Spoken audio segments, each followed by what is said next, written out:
पत्रकारों की आवाज और संगठन की मजबूती पर मंथन, श्रमजीवी पत्रकार संघ की पहली जिला बैठक। श्योपुर में रविवार को मध्य प्रदेश श्रमजीवी पत्रकार संघ की नवगठित जिला इकाई की पहली बैठक आयोजित हुई। श्योपुर मुख्यालय स्थित कृष्णा पैलेस में हुई इस बैठक में जिले भर से पत्रकार और संगठन के पदाधिकारी जुटे।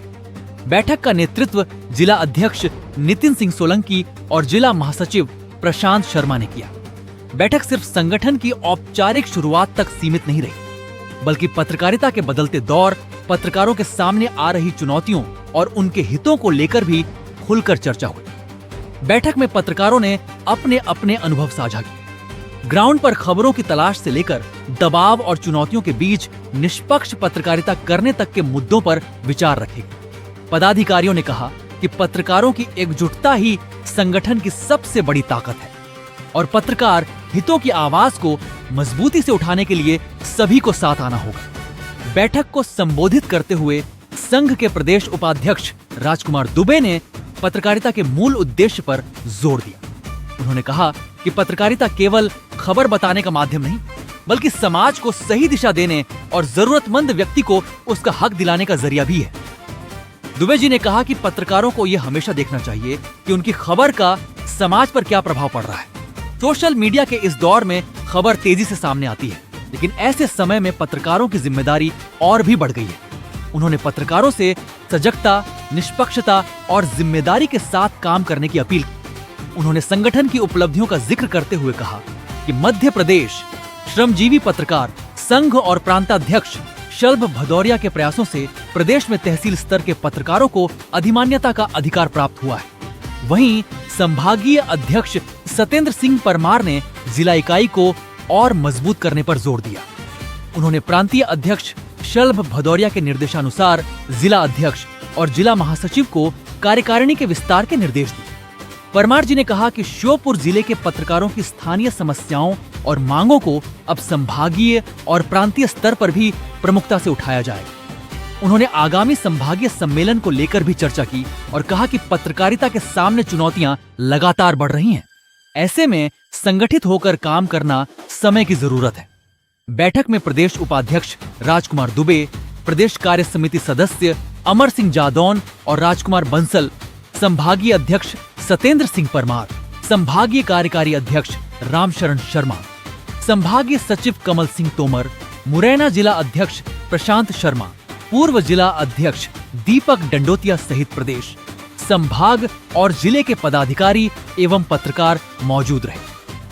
कुल मिलाकर श्योपुर में हुई यह पहली जिला बैठक संगठन की औपचारिक शुरुआत से आगे बढ़कर पत्रकारों को एक मंच पर लाने और उनके हितों की आवाज को मजबूती देने की दिशा में एक महत्वपूर्ण कदम के रूप में सामने आई।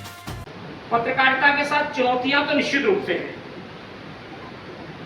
और इन चुनौतियों के बीच में ही आपको हमको सबको काम करना है। लेकिन एक बात सही है कि यदि आप संगठित हैं तो निश्चित रूप से उन चुनौतियों को पार करते हुए भी आप काम कर सकते हैं।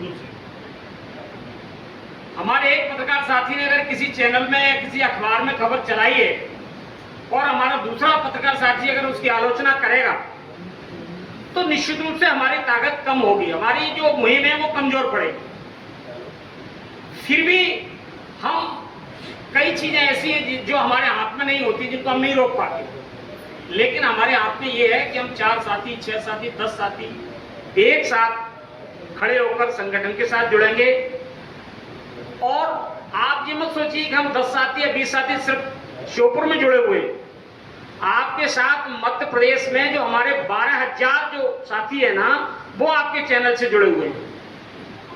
यदि श्योपुर में कुछ होगा, मुरैना में कुछ होगा, ग्वालियर में कुछ होगा और उसका मैसेज अगर प्रदेश अध्यक्ष जी को जाएगा तो निश्चित रूप से पूरे मध्य प्रदेश में उनको मैसेज करने में 5 मिनट से ज्यादा का समय नहीं लगेगा। ऐसी तमाम सारी घटनाएं हैं।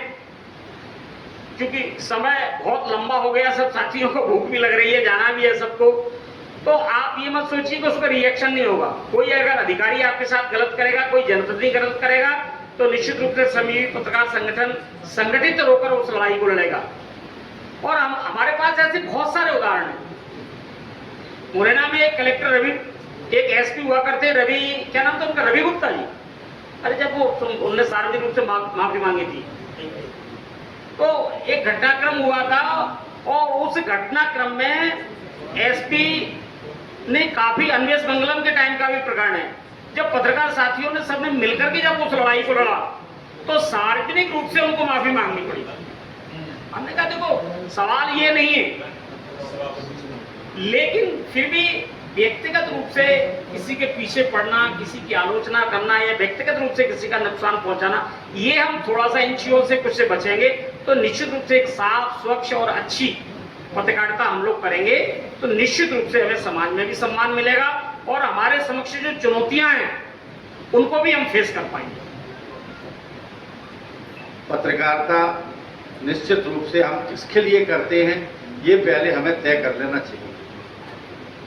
पत्रकारिता यदि समाज के लिए कर रहे हैं, देश के लिए कर रहे हैं, उस गरीब के लिए कर रहे हैं जिसको न्याय नहीं मिला, तो निश्चित रूप से हमको उसकी आवाज को बुलंद करने के लिए पत्रकारिता करनी चाहिए। अगर समाज में इस टाइप के काम और पत्रकार बनकर के हम अगर समाज में किसी का उद्धार करना चाहते हैं तो निश्चित रूप से आप समझिए न तो आपको कोई बाधा आएगी, न कोई प्रशासन रड़बंगा डालेगा और न ही कोई नेता कुछ कर पाएगा। हकीकत बात तो यही है कि हम अपने जो मार्ग हमारा है ना, उस मार्ग को छोड़ करके इधर उधर भटक जाते हैं। हमारा काम है, हमने सब कुछ छोड़ करके, बड़े बड़े योग्य और पढ़े लिखे लोग हैं जो कई नौकरियां कर सकते थे, वो नौकरियां नहीं करके पत्रकारिता में आए हैं। निश्चित रूप से वो अपनी योग्यता से उस गरीब की मदद करें और समाज में एक अपना ऐसी अहमियत स्थापित करें कि नेता भी सलाम ठोकें और प्रशासन भी कहे कि नहीं ये आदमी अच्छा है। अगर समाज में आपने अपने दायित्वों को पूरा कर लिया और अपनी अहमियत पैदा कर ली तो आपको कोई समस्या कभी नहीं आएगी। समस्या पत्रकारिता में तभी आती है जब आप व्यक्तिगत किसी मामले को लेकर के उछालने पहुंच जाते हैं। हमेशा ये पत्रकारिता का सूत्र है, हम घर छोड़ करके अगर सड़क पर आए हैं तो किसी दूसरे के लिए भला करने के लिए आए। कमियां हम किसी में निकालें तो प्रशासन में और राजनीतिक लोगों में किसमें नहीं है। अब आज के दौर में कमियां निकालने के लिए यूट्यूब चैनल, सोशल मीडिया इतनी है कि आप जब तक लिखोगे तब तक तो वो 3 बार चला देंगे। इसलिए अब सोशल मीडिया के दौर में पत्रकारिता को थोड़ा सा सक्रिय और जागरूक होना पड़ता है और यह भी देखना पड़ता है कि हम सत्यता से बाज नहीं आए। जो खबर सत्य है, जो विषय सत्य है, उसी पर हम काम करें। अगर सत्यता की लड़ाई पर आप हैं तो निश्चित ही जीतेंगे और अगर हमारी लड़ाई में कहीं ना कोई लोचा है तो निश्चित रूप से आपको पीछे हटना पड़ेगा।